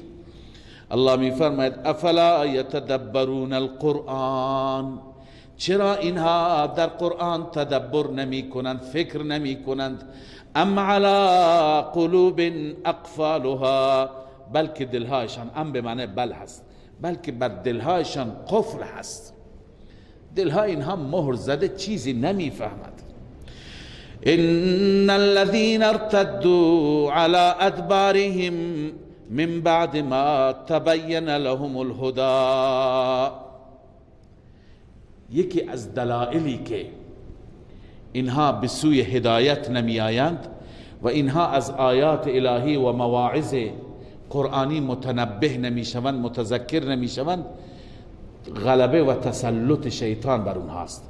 شیطان طوری کرده که اعمال نازیبا را جلوی چشمای اونها زیبا قرار داده. بسیاری از اهل خرافات و اهل شرک که قابل هدایت نیستند هم به همین دلیل که مثلا کار بد میکنه، فکر میکنه من دارم عبادت میکنم، بدعت میکنه، فکر میکنه من دارم احیای سنت میکنم، شرک میکنه، فکر میکنه من خدا را دارم عبادت میکنم. لذا کسی از عبادت و از طاعت توبه میکنه. منافقین هم چنین، هر چی که بد میکنند فکر میکنن ما نیک میکنیم. الله میفرماید ان الذين ارتدوا على ادبارهم، بدون شک کسانی که برگشتند پشت سرشان، یعنی دوباره به سوی جاهلیت و کفر رفتن. به ظاهر ایمان آوردن اما به باطن، در باطن دوباره رفتن به سوی شرک. الله می فرماید من بعد ما تبین لهم الهدى، بعد از این که هدایت برای اونها روشن شد، دین اسلام حقیقتش واضح شد، الشیطان سول لهم، شیطان برای اونها مزین کرده. سول لهم ای زین لهم و املا لهم، و شیطان به اونها امید داده. امید داده چی؟ که هنوز شما زنده میمانید، راه شما راه درستی هست، هنوز فرصت هم زیاد دارید. متاسفانه همیشه انسان را شیطان به همین صورت فریب میده، کار بدی انجام میده، افتخار میکنه بر کار نازیبایش، و هم شیطان میگه هنوز مهلت داری. اما منافقین، که اینجا بحث منافقین است، خداوند میفرماید علت این که منافقین از هدایت و از ایمان و از تذکر محروم هستند، به دلیل اینکه اینها سر و کار دارن با دشمنان دین، با یهودی ها، با اونها ارتباط دارند. پیش اونها که میرن میگن ما با شماییم. خیلی ها هستند، بنده قبلا هم خدمت شما عرض کردم، ما وقتی که صفات منافقین را تو قرآن میخوانیم، ما فکر نکنیم فقط اینجا خدا به عبدالله ابن ابی میگه، به همون دوستانش که در کنار او بودن بر علیه رسول الله و صحابه توطئه میکردن. این صفات در هر زمانی هستند. ما قرآن را بیایم به روز تفسیر بکنیم، امروز هم هستند اینها. یک دستشون در کاسه و ظرف مسلمان ها هست، با اهل دینن، با اهل حقن، منافع خودشون را، منافعشون هر چی باشد، پست باشد، مقام باشد، رأی باشد، حمایت، پشتیبانی، هر چی باشد، منافع حزبی، منافعشون را اینجا میدونند. به ظاهر زبان چربشون اینجا هست، اما پشت پرده جاهای دیگه هم دستشون بنده. با کسانی در ارتباط هستند که اونها دشمنان قرآنند، دشمنان دینند، دشمنان ایمانند. لذا اینها قابل هدایت نیستند، چون این صفات همون صفات صدره، صفات اوله. ببین این صفات را که قرآن گفته، بعد تدبر کن، میبینی اطراف خیلی ها هستند. الله می فرماید ذالک بانهم قالوا للذین کرهوا ما نزل الله، این به سبب این است که اینها گفتن برای دشمنان دین. به چه کسانی گفتن؟ للذین کرهوا ما نزل الله، به اونهایی که قرآن را نمی پسندند. ما نزل الله قرآن است، اون چه که خدا نازل کرده، یعنی قرآن را دوست ندارن. منظور که یهودی ها هستند. اینها به دشمنان قرآن چی میگویند؟ سنطیعکم فی بعض الامر، در بعضی از امور ما با شماییم، ما الان به ظاهر با مسلمانانیم. خیلی ها هستند که شاید به ظاهر با اهل دینند، اما در باطن به خاطر منافع سیاسی خودشون، اما در باطن با اهل باطلند، با اهل شرک و دشمنان قرآنند. لذا الله می فرماید والله یعلم اسرارهم، خداوند نقشه های مخفی اینها را میدوند. اینا فکر میکنن که به سر مسلمانان کلاه میگذارند، اینا فکر میکنن که اهل دین را فریب میدهند، شاید امتیازی بگیرند، شاید به نوایی برسند، وعده هایی میکنند فردا خلف وعده میکنند. اینا فکر میکنند. الله میفرماید که خداوند همه نقشه هایی که به صورت مخفیانه اینها دارند، چه برنامه ریزی میکنند، چه ظلم ها و ستم هایی که میخوان بکنند، الله از همه با خبره. لذا خدای عزوجل برای این افراد تخویف دنیوی بیان میفرماید و اخروی، هم بیم میده از گرفتش و از مؤاخذش در دنیا و هم در آخرت. الله میفرماید فکیف اذا توفتهم الملائکه، چگونه خواهد بود وقتی که آنها را ملائکه میمیرانند، ملائکه جان اونها را میگیرند. ببینید ملائکه گفت، ملائکه صیغه جمع است. معلوم میشه که ملک موت، ملک الموت یکی نیست. هزاران و میلیون ها هست. اسرائیل در رأس کاره. چون بعضی وقتا مردم سوال میکنن در آن واحد، در لحظه واحد هزاران نفر میمیرن، تو امریکا میمیرن، تو اروپا میمیرن، تو آسیا میمیرن، همه را اسرائیل چطور جانشون را میگیرد؟ پس ملائکه جان میگیرند. اسرائیل فرماندهی را به دست دارد، مدیریت را در اختیار دارد، اما میلیون ها مأمور دارند. لذا وقتی که انسان ها جانشون گرفته بشه، صدها فرشته، هزاران ملک اونجا چی میشن؟ حاضر میشن. لذا الله میفرماد فکیف اذا توفتهم الملائکه، چگونه خواهد بود وقتی که این انسان های منافق را ملائکه روحشان را میگیرن، یضربون وجوههم و ادبارهم، میزند چهره هایشون را و پشتشون را. ملائکه وقتی که روح انسان را قبض میکنه، در همون زمان عرض کنم توپ و تشر شروع میشه، کتک شروع میشه. از آیه معلوم میشه، در حدیث شریف هم است که ملائکه رحمت وقتی که پیش نیکان میآیند، با چه رفقتی، با چه محبتی، با چه شفقتی، لذا روحش را میگیرند در دستمال ابریشمی، اونطوری که مراد هست، والله اعلم. اما ملائکه وقتی که ملائکه خشم و غضب و عذاب که بیایند، کسی که میخواد جان بده، انسان فاجر و فاسق و کافری باشد، میزنن اون را. یالله، اینجا معلوم میشه که هم چهرهش را میزنند، تو گوشی بهش میزنند، سیلی میزنند، و هم پشتش را میزنند. و در حدیث میگن که یالله روحت را بیرون کن، اون نمیخواد، هی درگیره. از یک طرف فرشته میخواد روحش را بگیره، این چون که میدونه بعد از این خیلی خطرناکه برای من، نمیخواد از این دنیا بره. لذا الله میفرماید یضربون وجوههم و ادبارهم، میزنند چهره هایشون را و پشتشون را میزنند، شلاق میزنند. چرا این بدبخت از همین ابتدا با عذاب و با بدبختی مواجهه؟ به دلیل اینکه ذالک بانهم اتبعوا ما اسخط الله، این به دلیل این هست که این انسان ها پیروی کردند از اون مسائلی که الله را به خشم میاره. اینها دنبال گناه بودند، دنبال معصیت بودند، دنبال فتنه و فساد بودند. و کرهوا رضوانه، و اینها نپسندیدند رضای الله را، رضای مولا را اینها ناپسند داشتند. فاحبط اعمالهم، الله اعمال اینها را چی کرد؟ برباد کرد، تباه کرد. عملی دیگه برای اینها نمونده، همش سیئات و بدیها مونده. ام حسب الذين في قلوبهم مرض ان لن يخرج الله اضغانهم. اینجا زجر و توبیخ برای منافقین. خداوند واقعا رحمان است، مهربان است. رحمان صفت خداست که شامل کافرم میشه، شامل مؤمنم میشه. اما رحیم نه، رحیم فقط شامل مؤمن میشه. به همین خاطر من در سوره فاتحه هم خدمت شما عرض کردم، در مناجات بعضی گفتن یا رحمان الدنیا و رحیم الاخره، یعنی ای ذاتی که تو رحم میکنی در دنیا. در دنیا خدا هم به کافر نان میده، هم به مسلمان میده. به کافر سلامتی و تندرستی میده، به مؤمن هم میده. اما در آخرت فقط به مؤمن میده، به کافر هیچ خیری نمیرسد.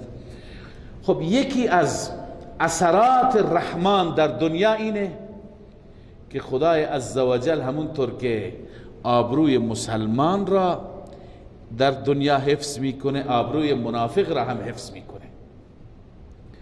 گاهی ما شاید از روی هوای نفس باشه یا از روی احساسات بیجا باشه، ما گاهی میگیم چرا منافقین این همه کارشکنی میکردند، این همه خیانت میکردند، چرا خدا اینها را برملا نکرد، چرا نامشون را نگفت تا همه بشناسن اینا منافقند. اما دنیا دارالجزا نیست که خدا در همین دنیا عذاب بده و جزا بده. لذا خداوند اسامیشون را ظاهر نکرد، حتی برای رسول الله مشخصشون نکرد مگر تعدادی را. در اینجا هم خداوند به پیغمبرش میگه شما با علائم میشناسید، ما اگر بخواهیم نشونتون میدیم، اما خدا پرده‌دری منافق را هم نمیکنه در دنیا. چقدر مهربان است، چقدر رحمان است. ام حسب الذین فی قلوبهم مرض، آیا میپندارند کسانی که در دلهایشان مرض نفاق است، لن یخرج الله اضغانهم، اینکه خداوند هرگز حقد و کینه درونی اونها را ظاهر نمی کند. اونها درونشون آتش بود، درونشون بغض و کینه و عداوت بود. الله میفرمه یک روزی این کینه و این بغضشون چی میشه؟ ظاهر میشه. ولو نشاء لاریناکهم، اگر ما بخواهیم ما به شما نشونشون میدهیم ای محمد رسول الله. یعنی من خدا اگر بخوام به شما نشون میدم این منافقین کیا هستند، اما خدا نمیخواد. ببین خدا چقدر رؤوفه، چقدر مهربانه که حتی منافقین که هیچ خیری درونشون نیست اونها را هم خدا پرده دری نمیکنه. لذا میفرماید که لاریناکهم، ما اگر بخوایم به شما نشان میدهیم، ولی فلعرفتهم بسیماهم، شما میشناسید اونها را با سیمایشان، با علائمشان. منافق معمولا چرب زبانه، قسمهای غلیظ و قسمهای بزرگ میخوره و هی اظهار ارادت میکنه، اظهار محبت میکنه، چاپلوسی میکنه. ولتعرفنهم فی لحن القول، شما میشناسید آنها را در لحن قول، وقتی که سخن میگویند از لحنشون میشناسید. بعضی وقتا خداوند به بعضی از بندگان مؤمن هم این فراست را میده. این علم غیب نیست، این فراست است. کسی میاد به شما نسبت به شما اظهار محبت میکنه، شما تشخیص میده از ته دل است یا همینطور ظاهریه به خاطر منافع است. لذا الله میفرماید که والله یعلم اعمالکم، این ترغیب به سوی اخلاص. خداوند اعمال شما را میدوند ای مسلمان، ای انسان ها، هر کارتون برای خدا باشد، خدا از حقایق خبر دارد. لذا الله عزوجل یک روزی درون اینها را نشون میده و همچنین خداوند به وسیله جهاد، به وسیله اعمال و تکالیف شاقه مؤمن و منافق را از همدیگه متمایز و جدا میگرداند. یکی از امور جهاد است. الله میفرماید ولنبلونکم، حتما ما می آزماییم شما را به وسیله جهاد. گاهی برای ما هم مشکلات می آید، مشکلاتی برای اهل دین می آید، مشکلاتی برای مسلمان ها می آید. اینجا هم خدا میخواد نشون بده که کی راسخ فی العقیده هست، کی سسته، کی مؤمن واقعی دلسوز خیرخواه هست، کی واقعا میره سر خودش را پناه میکنه تا حداقل همون رزق و روزی خودش قطع نشه. الله میفرماید ولنبلونکم حتی نعلم المجاهدین منکم والصابرین، ما شما را با امور شاقه، با امور سخت امتحان میکنیم حتی که ما ظاهر کنیم. خدا که علم داره، این نعلم به معنی چی هست؟ علم ظهور، ای نظهر، تا که ظاهر کنیم، مشخص کنیم، حتی که ما ظاهر کنیم مجاهدین را از شما، و الصابرین، اونهایی که در راه الله صبر و استقامت دارند، و نبلو اخبارکم، ما میخواهیم اخبار شما را مورد امتحان قرار بدهیم. حال اینجا انسان ها دو گروهند. ان الذين كفروا وصدوا عن سبيل الله، بدون شک کسانی که کفر کردند و از راه خدا باز داشتند، و شاق الرسول، کسانی که با رسول مخالفت کردند، من بعد ما تبین لهم الهدى، بعد از اینکه هدایت برایشان ظاهر شد، لن یضر الله شیئا، اینها هرگز به خدا ضرر نمیرسانند. امروز هم هستن متاسفانه منافقینی که شاید از دست بعضی مسلمان نماها آسیب دیدند، ضرر دیدند، اما مخالفت با رسول الله داره نشون میده. خیلی الان فتنه ارتداد است تو فضاهای مجازی، گاهی مطالب انسان میخونه، مثلا از دست فردی ناراحته، از دست آخوندی ناراحته، از دست یک مذهبی ناراحته که در حقش ستم کرده، یا حکومتی که در حقش ظلم کرده. الان تاخت و تازش بر قرآن است، بر رسول الله است، بر اسلام. اسلام را بد و بیرا میگه. لذا اینها به خدا ضرر نمیرسانند، این آخرت خودشون را خراب میکنند، بدبخت میشند. لذا الله میفرماید ان الذين كفروا وصدوا عن سبيل الله، بدون شک کسانی که کفر کردند و باز داشتند از راه خدا، و شاقوا الرسول، و کسانی که مخالفت کردند با رسول، من بعد ما تبین لهم الهدى، بعد از اینکه هدایت برایشان روشن شد، بعد از اینکه قرآن همه چیز را مشخص کرد، اینها با کفرشان، با بی‌ادبی هایشان، با گستاخی هایشان، لن یضر الله شیئا، اینها هرگز خدا را ضرر نمیرسانند، و سیحبط اعمالهم، الله ان قریب تمام اعمالشون را تباه میکند، برباد میکند. لذا الله عزوجل به ما مسلمانان خیرخواهی میکند و میفرماید شما سعی کنید عملتون ضایع نشه. یا ایها الذین آمنوا اطیعوا الله و اطیعوا الرسول، ای مؤمنین شما در زندگیتون اطاعت الله را و اطاعت رسول الله را لازم بگیرید. ولا تبطلوا اعمالکم، اعمالتون را باطل نکنید بنسبت به مخالفت الرسول و شرک. شما شرک نکنید، مخالفت رسول الله نکنید که اعمالتون ضایع میشه، اعمالتون تباه و برباد میشه. ان الذين كفروا وصدوا عن سبيل الله، اونجا ما خواندیم صفات مشرکین را، اینجا هم همون صفات را میخوانیم، اما فرقش اینه که اینجا تخویف اخروی اضافه هست. بر اون صفات تخویف اخروی چی میشه؟ مرتب میشه. ان الذين كفروا وصدوا عن سبيل الله، بدون شک کسانی که کفر کردن خودشان، وصدوا عن سبيل الله دیگران را هم از راه خدا باز داشتند، از طریق تبلیغات، از طریق رسانه، از طریق ماهواره، فضای مجازی مبارزه میکنن با مذهبیون، با اهل دین، با اهل قرآن. الله می فرماید ثم ماتوا و هم کفار، سپس اینها میمیرند در حالی که کفارند، یعنی با کفر میمیرند و از این دنیا میروند. فلن یغفر الله لهم، این نتیجه اخروی هست، خساره اخروی. هرگز خدا اینها را نمی بخشد. کسی که با کفر از این دنیا بره، الله نجات بده ما را، هرگز خدا اون را نمی بخشه.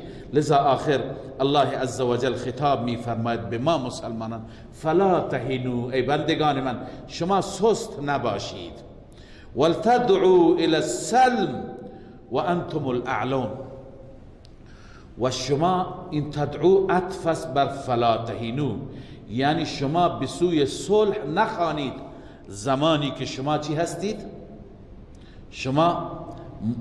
شما پیروز هستید، شما غالب هستید. منظور چیه؟ گاهی در نبرد با دشمنان هستیم، شرایط جنگی ما شرایط خوبی هست، ما دست بالا را داریم و شرایط به نفع ماست. الان میاند پیشنهاد میکنن آتش بس، الله میفرماید شما الان آتش بس را نپذیرید که این تاکتیکی هست، این نیرنگی هست و توطئه‌ای هست برای شما، برین تا پیروزی. فلا تهنوا ولا تدعوا الى السلم، شما صلح را نپذیرید، شما به سوی صلح نخوانید. البته وقتی که شرایطی بود که صلح برای ما بهتره، خدای عزوجل به ما اختیار داده، اونجا ما صلح را پیشنهاد میکنیم، اما اینجا میفرماید به سوی صلح فرا نخوانید و انتم الاعلون، زمانی که شما چی هستید؟ پیروز میدان، شما برتر میدان. اما وقتی که دیدیم شرایط طوری هست، خدای عزوجل به بندگان مؤمنش فراست داده، یک دنده نباشیم به هر شرایطی بگیم باید بجنگیم. در بعضی شرایط امکان داره جنگ به ضرر ما باشد. بعضی ها این حکمت های قرآنی را نمی بینند، فقط و قاتلو را می خوانند، بجنگید. نه، در شرایطی که جنگ به نفع ماست می جنگیم، در شرایطی که صلح به نفع ماست صلح می کنیم. چنانچه روی همین آیه امام ابن کثیر رحمه الله در تفسیر ابن کثیر نوشته فاما اذا الكفار فیهم قوة و کثرة. اما زمانی شرایط طوری بود که کفار قدرتشون بیشتر بود و زیادتر بودن، بیشتر بودن به نسبت الى جمیع المسلمین، نسبت به همه مسلمانان. و رأى الامام فی المهادنة والمعاهدة مصلحة. و امام مسلمانان، کسی که در رأس مسلمانان هست، امیر مسلمانان، اون به صلاح مسلمانان میبیند که صلح بکند و معاهده ببنده، قرارداد ببنده.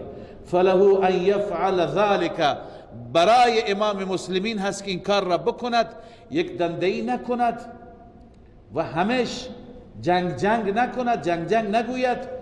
کما فعل رسول الله صلی الله علیه و سلم حین صده کفار قریش عن مکه. چنانچه رسول الله صلی الله علیه و سلم در معرکه حدیبیه که انشاءالله در سوره فتح میخوانیم همین کار را کردند. وقتی که کفار قریش اون را نگذاشتن به مکه بره، اجازه ندادن بره چی کنه؟ عمره بکنه. دعوه الى الصلح و وضع الحرب، کفار را به سوی صلح فراخواند و گذاشتن اسلحه. لذا وقتی که شرایط ناجوری باشد باید ما بر اساس شرایط پیش بریم، بر اساس تدبیر پیش بریم. رسول الله صلی الله علیه وسلم فرمود الحرب خدعه، جنگ نوعی سیاست است، فریب دشمن است، تاکتیک است. لذا از این تاکتیک ها که خداوند ما را اجازه داده باید حد اکثر استفاده را داشته باشیم. لذا الله می فرماید که وقتی که انتم الاعلون هستید، شما پیروز میدانید، شما دست بالا را دارید، سست نشید، به سوی صلح هم پیشنهاد ندهید. والله معکم ولن یترکم اعمالکم. علت اینه که خدا با شماست، خدا شما را موفق میگرداند. این در دنیاست و در آخرت ولن یترکم اعمالکم، هرگز اعمال شما را خدا ضایع نمیکنه. شما نتیجه این اعمال، این ایثار، این از خودگذشتگی، این رشادت ها را دریافت خواهید کرد. انما الحیات الدنیا لعب و لهو. ببین چیزی که مانع جهاد میشه همینه. در آخر خداوند مانع جهاد را ذکر کرده، زرق و برق دنیا، تجملات دنیا، انهماک و غرق شدن در لذات دنیا. اینقدر انسان نباید دل ببندد، به قدری که حتی نسبت به احکام الهی انسان اکراه داشته باشد، نسبت به جهاد اکراه داشته باشد. الله می فرماید انما الحیات الدنیا لعب و لهو. جز این نیست که زندگی دنیا لعب و لهو است، بازیچه و سرگرمی است. حقیقتا بازیچه و سرگرمیه. انسان زحمت میکشه، ساختمانش را میبنده، باغش را درست میکنه، 10 سال 20 سال 30 سال الان میمیره، همه چیز میمانه. انسان بیهوده داره میکنه. و این تؤمنوا و تتقوا، اصل تو دنیا اینها ارزش دارن.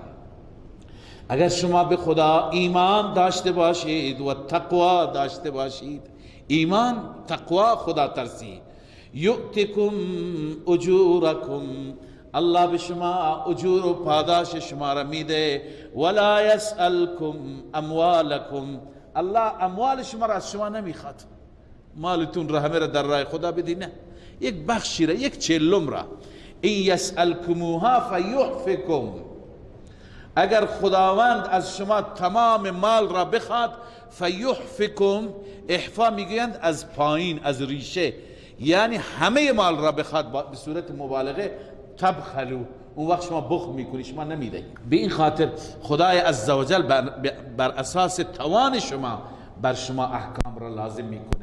الله میفرماید بخشی را بده، بخش اندک و کوچکی را بده. و یخرج اضغانکم، اون وقت کینه های شما و حقد های شما را خدا ظاهر میکنه. در پایان الله عزوجل مجددا پایان سوره زجر برای منافقین بیان میفرماید که ای منافقین، شما صفاتتون اینه، اگر ادامه بدهید خداوند قادره که شما را از این دنیا ببره، گروه های دیگر، انسان های دیگر، افراد دیگر را جایگزین شما قرار بده و اگر توبه بکنید به نفع شماست.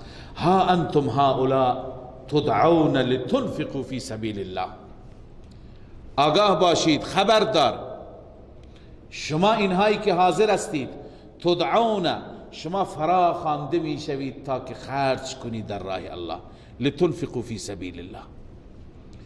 منافقین یکی از صفات بارزشون بخل بود، مال دادن خیلی برایشون سخت بود. این صفت در ما مسلمان ها هم هست. خیلی صفات هستن که در میان مسلمان هست. خیلی مسلمان ها هستن که از نظر عملی نفاق دارن. پیغمبر خدا صلی الله علیه وسلم فرمود آیت المنافق ثلاث، علامت منافق سه تا هستند. اذا حدث کذب، سخن میگوید دروغ میگوید. اذا وعد اخلف، وعده میکند خلف وعده میکند. اذا اؤتمن خان، وقتی که امین قرار میگیرد به جای اینکه راز مردم را مخفی نگه در خانه خیانت میکند و افشای سر میکند. قرآن میگه درباره منافقین اذا قاموا الى الصلاة قاموا کسالا، وقتی که میخوام به نماز برند کسلند. نماز مثل کوی بر از کنم شانه هایشون هست. این صفات مگه در ما نیست؟ صفات هست. لذا ببینی خطاب ما نباشیم اینجا، این صفات را ما میبینیم در وجود ما هم هست. الله میفرماید شمایی که فرا خوانده میشوید تا در راه خدا خرج کنید، فمنکم من یبخل، بعضی از شما هستند که بخل میکنند، زورشون میاد مال بدن در راه خدا. و من یبخل فانما یبخل عن نفسه، اینو بدونید که هر کسی بخل بکند در واقع بخل کرده از خودش، به خودش رحم نمیکنه. چرا؟ چون که این مالی که تو داری میدی در واقع برای خودت میفرستی، اونجا میفرستی. و ما تقدموا لانفسکم من خیر تجدوه عند الله، هر خیری، هر مالی که شما در راه خدا بدهید پیش خدا میبینید. لذا اینایی که بخل میکنند از خود بخل میکنند. بعضیا بخل میکنند هیچی در راه خدا نمیدند، همه را میگذارند. برای کی میگذارند؟ برای فرزندان و اولاد. چه بسا فرزندان هستند که این مال را تبدیل به دود میکنند. اما اونه که این مال را میده، به وسیله این مال عرض کنم که جهاد میشه، به وسیله این مال تعلیم میشه، به وسیله این مال مسجد ساخته میشه. خب در واقع این مال را با خودش برد، به آخرت برد. پس کسی که بخل میکند انما یبخل عن نفسه، به خود بخل میکند، نمیخواد خودش استفاده بکنه از این مالش. والله الغنی و انتم الفقراء، خدا که نیازی نداره، فقیر شما هستید، نیازمند شما هستید. این پول را میلیون تومان را میده، خودت فردا نیازمند همین میشی، پس اینو برای خودت میدی. و ان تتولوا یستبدل قوما غیرکم، اما اگر شما اعراض کنید، سرپیچی بکنید از دستور خدا و دستور خدا را نادیده بگیرید، خدا هم برای شما پروایی ندارد. یستبدل قوما غیرکم، تبدیل میگرداند شما را به قومی غیر از شما. یعنی خداوند بعدا یک قومی میاره به جای شما که اونها مثل شما نخواهند بود. غیرکم در چی؟ در صفات، یعنی مثل شما صفات نفاق ندارند، اونا صفات ایمان، صفات اخلاص، صفات ایثار، صفات جود و سخا در میانشان خواهد بود. ثم لا یکونوا امثالکم، اون قوم را که خدا بیاورد اون قوم مثل شما بخیل و بزدل نخواهند بود. صدق الله العظیم. الحمد لله رب العالمين والعاقبة للمتقين والصلاة والسلام على سيدنا سيد الأنبياء وخاتم النبيين وعلى آله وصحبه أجمعين. ربنا اغفر لنا ذنوبنا وإسرافنا في أمرنا وثبت أقدامنا وانصرنا على القوم الكافرين. اللهم أعنا على ذكرك وشكرك وحسن عبادتك. اللهم وفقنا لما تحب وترضى. اللهم إنا نسألك البر والتقوى ومن العمل ما ترضى. إله العالمین یا رب ما را بر این مسیر درست، بر مسیری که قرآن راهنمایی می کند، بر مسیری که تو از آن مسیر حمایت می کنی و راضی و خوشنود هستی، بر این مسیر گامزن بفرما. پروردگار ما را دیندار بگردان، ما را مخلص بگردان، ما را از صفات النفاق و اهل النفاق بدور بدار. اله العالمین دنیا و آخرت ما را اصلاح بفرما، اعمال ما را اصلاح بفرما، اخلاق ما را اصلاح بفرما، تقوای ما را درست بفرما، ایمان ما را درست بفرما. اله العالمین آخرت ما را اصلاح بفرما، دنیا و آخرت ما را آباد بگردان، مشکلات ما را در دنیا حل بفرما. پروردگار پریشانی ها را دور بگردان، مشکلات مسلمین را که امروز هر جا کتک میخورند، هر جا بر سرشون ظلم و ستم هست، حل بفرما. پروردگار به مسلمانان غیرت و حمیت دینی عنایت بفرما. پروردگار کلمه مسلمانان را واحد بگردان، وحدت عنایت بفرما. بر یک مسیر قرارشون بده، بر مسیر قرآن و سنت. مجد و عزت و شکوه گذشته مسلمانان را برگردان. اله العالمین پروردگارا ربا بر ما لطف بفرما، خیرات دنیا و آخرت را نصیب به ما بگردان، فهم قرآن را به ما نصیب بگردان، عمل به قرآن را به ما توفیق عنایت بفرما. ما را همواره از شاگردان قرآن بگردان و ما را توفیق بده اون چه که حق این کتاب بزرگ هست به نحو احسن انجام بدیم. از ما راضی و خوشنود باش مولا و همواره ما را در راه رضایت موفق و گامزن بفرما. گذشتگان ما را غریق رحمت بفرما. کسانی که هنوز عمر دارند و فرصت دارند توفیق طاعت و بندگی نصیب بفرما. بی اولادان را اولاد بده، کسانی که اولاد دارند اولاد را صالح و نیک بگردان. همه نوع مشکلات حل بفرما. ربنا تقبل منا انك انت السميع العليم وتب علينا انك انت التواب الرحيم.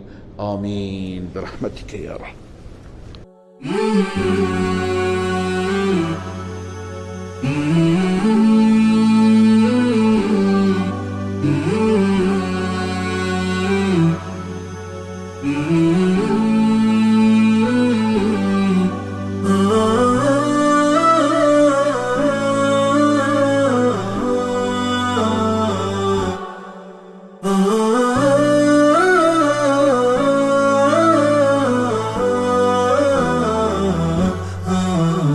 نداء الحق صوت قد شجاني وبلغني الحقيقة والأماني وكان لي السبيل إلى المعالي ونورا للهداية والبيان